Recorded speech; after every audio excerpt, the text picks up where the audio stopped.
Hello, good morning students. Students, today we will read lesson number 7, the necklace. The necklace होता है गले का हार, ठीक है। उससे रिलेटेड ये एक स्टोरी है। इसमें क्या होता है कि एक कोई मटिल्डा लोएसेल नाम की, ठीक है, मतलब कि एक लेडी होती है मैडम लोएसेल, जिसको पार्ट में बोला जाएगा, ठीक है। और वह मतलब हर समय काफ़ी अपनी पारिवारिक गरीबी को देखकर हमेशा बड़ी दुखी रहती है, परेशान रहती है और सोचती रहती है कि मैं इतने अच्छे घर में जन्म लूं या इतने अच्छे घर में मेरा जन्म होता।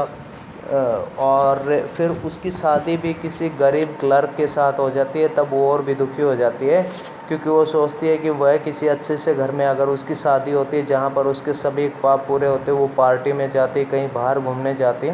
तो इस तरह से रिलेटेड है, लेकिन उसके ऊपर कोई दूसरी आपत्ति आ पड़ती है और किस तरीके से वो उसको फेस करती है। सो उस स्टोरी को अभी पढ़ते हैं। कहता है कि Matilda is invited to a grand party. Matilda किसी शानदार पार्टी के लिए उसको आमंत्रित किया जाता है। She has a beautiful dress but no jewellery. उसके पास एक सुंदर ड्रेस तो थी, बट ड्रेस तो होती है लेकिन उसके पास कोई ज्वेलरी यानी आभूषण पोशाक कुछ नहीं होती है। She borrows a necklace from a friend. कहता है कि वह अपने किसी दोस्त से कोई आभूषण उधार ले लेती है एंड लॉसेज इट, और इसको खो देती है। व्हाट हैपन्स देन, तब क्या होता है। कहता है कि she was one of those a pretty young ladies born as if through an error of destiny into a family of clerk। कहता है कि वह उन सुंदर युवा महिलाओं में से एक थी, ठीक है। born as if, जैसे कि मानो उसका जन्म हो गया हो।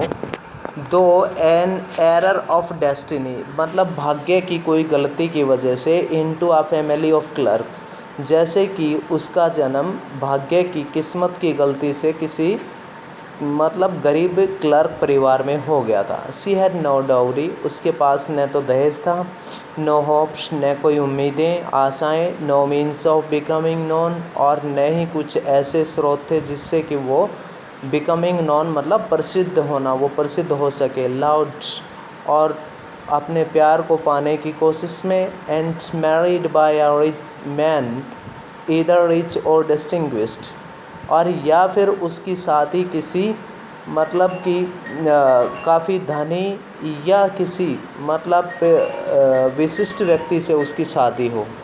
And she allowed her to marry, कहता है कि and she allowed her to marry herself to a pretty clerk in the office of the board education. परंतु वह कहता है कि किसी एक छोटे से क्लर्क के साथ विवाह करना स्वीकार कर लेती है जो शिक्षा विभाग में काम करता है। उसके बाद कहता है she was simple but she was unhappy. कहता है कि वह साधारण होती है पर दुखी होती है। मतलब कि आखिरकार उसने किसी छोटे से क्लर्क से विवाह करना, शादी करनी स्वीकार कर ली, जो कि किसी एजुकेशन डिपार्टमेंट में नौकरी करता था, बोर्ड ऑफ एजुकेशन में। सी वॉज सिंपल, वह साधारण थी, बट सी वॉज अनहैप्पी, वह दुखी थी। सी सफ़र्ड इंसेसेंटली, वह मतलब कि सी सफ़र्ड इंसेसेंटली, और वह लगातार इस बात से ग्रस्त रहती है। Feeling herself born for all delicious and luxuries, और कहता है कि वह महसूस करती है कि उसका जन्म सभी प्रकार के डेलिशियस मतलब स्वादिष्ट भोजन और लग्जरीज मतलब सुख ऐशो आराम बिताने के लिए उसका जीवन हुआ है। She suffered from the poverty of her apartment, और कहता है कि मतलब कि सी सफ़र्ड, वह ग्रस्त रहती है, फ्रॉम द पॉवर्टी गरीबी ऑफ आर अपार्टमेंट्स, अपने मतलब उसकी जो घर है उसका, ठीक है, या अपनी फटे हाल जो स्थिति है उससे।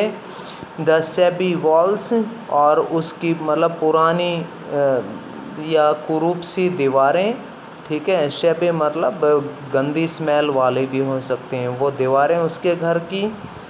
और उसके बाद एंड द वॉर्न चेयर, और फटा पुराना सा मतलब पुराना सा फर्नीचर जो उनके घर में था वो इस बात से परेशान थी।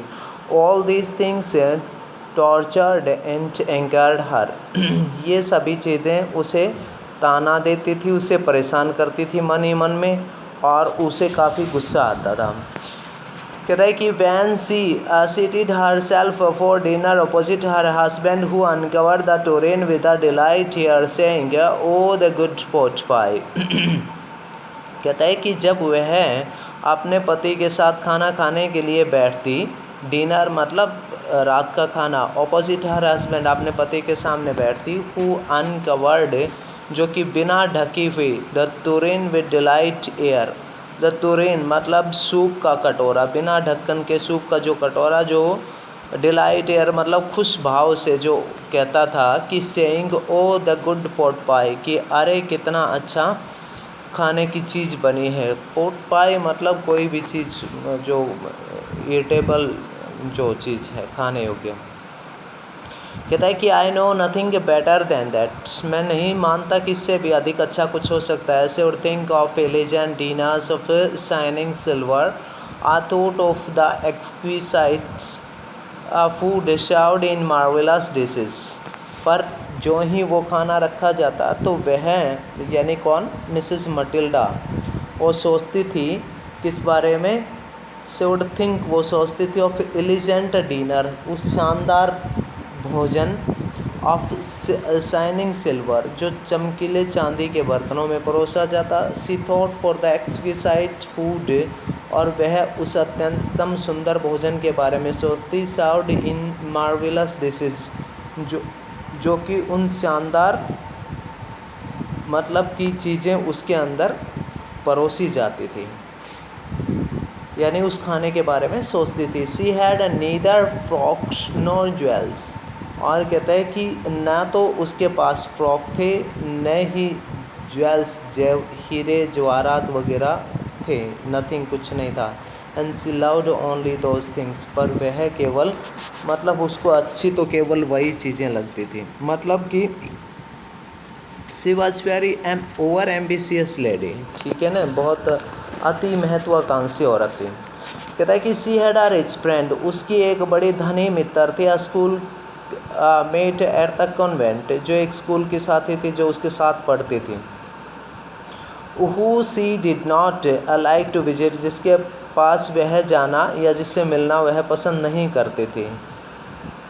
कहता है कि सी सफ़र्ड सो मच वैन से रिटर्नड, और कहते हैं क्योंकि जब वह वापस लौटती तो वह दुखी हो जाती थी उसके ऐसो आराम को देखकर। She wept for whole days from despair and disappointment, और कहता है कि वह डिसअपॉइंटमेंट मतलब निराशा, डिस्पेयर हताश, पूरे दिन भर तक इस हताशा और निराश में वह रोती रहती थी। One evening her husband returned elated bearing in his hand a large envelope.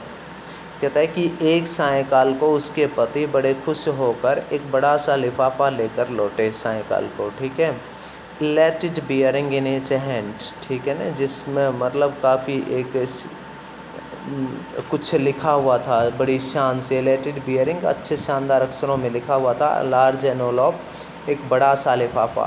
Here he said here is something for you, उसने कहा कि here low, here is something for you, यह आपके लिए है, अब उसके पति ने कहा।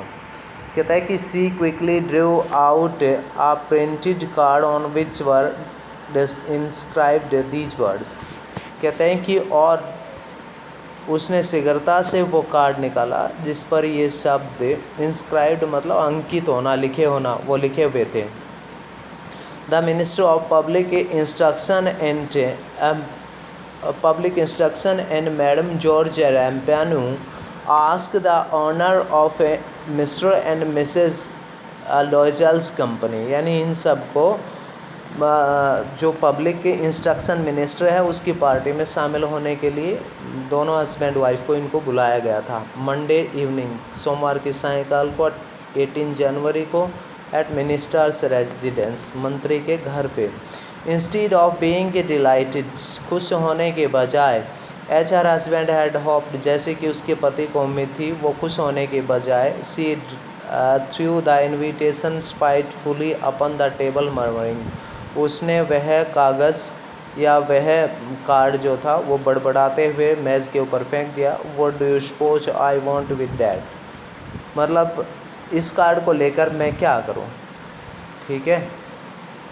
अब उसने कहा कि बट माय डियर, अब वो बेचारा उसे मनाने लगा, ठीक है, परेशान था ना, और कर भी क्या सकता था। कहता है कि but my dear I thought it would make you happy, उसने कहा पर प्रिय, ये मैंने तो सोचा कि आप इससे बड़े खुश होंगे। यू नेवर गो आउट, आप कभी बाहर नहीं जाते, and this is an occasion, और यह एक अवसर है, एंड आ फाइन वन, और एक काफ़ी अच्छा अवसर है। एवरीबडी विशेस वन, प्रत्येक कोई इसे चाहता है, and it is very select, और यह बड़ा प्रशंसनीय है। Not many are given to employees, अधिकतर कर्मचारियों को, सभी कर्मचारियों को यह नहीं दिया गया है। You will see the whole official world there, आप देखोगे कि सभी अधिकारी लोग वहाँ पर हैं। She looked at him with an irritated eye, उन्होंने उसको एक बड़ी, उन्होंने या उसने उसे, उसने अपने पति की तरफ एक बड़ी चिड़चिड़ाहट बड़ी नज़रों से देखा, एंड declared impatiently, और अधीरतापूर्वक कहा, What do you suppose I have to wear to such a thing as that? कहता है कि तुम क्या सोचते हो मेरे लिए इस तरह की पार्टी में पहनने के लिए, मतलब कुछ है, मेरे पास क्या कोई ख़ास परिधान या कपड़े वगैरह तो है ही नहीं। कहता है कि he had not thought of that, उसने इसके बारे में सोचा ही नहीं। ही स्टैमर्ड, वह हकलाने लगा, why the dress you wear when we go to the theatre, क्यों नहीं है जो ड्रेस हम थिएटर में जाते टाइम पर पहन के आप जब जाते हो, तुम जाती हो, तो वो अच्छी तो है। It seems you pretty to me, और मुझे लगता है कि वह तुम्हारे लिए बड़ी सुंदर लगेगी। ही वॉज साइलेंट, वह शांत था। स्टूपिफाइड, मूर्ख सा बना हुआ। इन डिस्मे, बड़ी हैरानी के साथ। At the site of his wife weeping, और अपनी पत्नी की तरफ उसने बड़े रोते हुए तरीके से देखा। ही स्टैमर्ड, वह हकलाने लगा, व्हाट्स द मैटर, क्या बात है, व्हाट्स द मैटर, क्या बात है। बाय अ वायलेंट एफर्ट, और काफ़ी प्रयास करने के बाद, she had controlled her vexation and responded in a calm voice, कहता है कि काफ़ी, मतलब कि निराशा के बाद, कहता है कि बाय अ वायलेंट एफर्ट, और मतलब काफ़ी प्रयास करने के बाद, ठीक है, बहुत सा प्रयास उसने जब किया, तो शी हैड कंट्रोल्ड हर वेक्सेशन, उसने अपनी नाराज़गी पर नियंत्रण किया, मतलब काफ़ी प्रयास करने के बाद उसने अपनी नाराज़गी के ऊपर नियंत्रण किया। वेक्सेशन, नाराज़गी। And responded in a calm voice, और बड़ी शांत आवाज़ में कहा, वाइपिंग हर मॉइस्ट चिक्स, अपने गीले मुंह को पोंछते हुए। वाइपिंग, पोंछना, मॉइस्ट, गीला। नथिंग, कुछ नहीं है। Only I have no dress and consequently I can not go to this affair, नहीं नहीं ऐसी कोई बात नहीं, मेरे पास कोई ड्रेस नहीं है। एंड कॉन्सिक्वेंटली, परिणाम स्वरूप, I can not go to this affair, मैं इस पार्टी में नहीं जा सकती। Give your card to some colleague whose wife is better fitted out than I. यह कार्ड आपने किसी दूसरे साथी को दे दो जिसकी पत्नी के पास मुझसे अधिक बेहतर कपड़े हैं। कहता है कि he was grieved, वह दुखी हो गया। बट आंसर, पर उसने उत्तर दिया, लेट्स सी मटिल्डा, देखते हैं Matilda, how much would a suitable costume cost, एक उचित सी, मतलब कि पोशाक खरीदने में आपको, कॉस्ट्यूम मतलब पोशाक जो खरीदने में आपको कितना लग जाएगा, कितना मतलब खर्च आएगा। कहता है कि something that would serve for other occasion, जो कि तुम दूसरे अवसरों पर भी पहन सको। समथिंग वेरी सिंपल, और वो बिल्कुल साधारण दिखाई पड़े। She reflected for some second, thinking of a sum that she could ask for without bringing into an immediate refusal, and a frightened exclamation for the economical clerk. She reflected for some second, thinking, और वह कुछ सेकंडों तक उसने विचार किया, किस बात के लिए?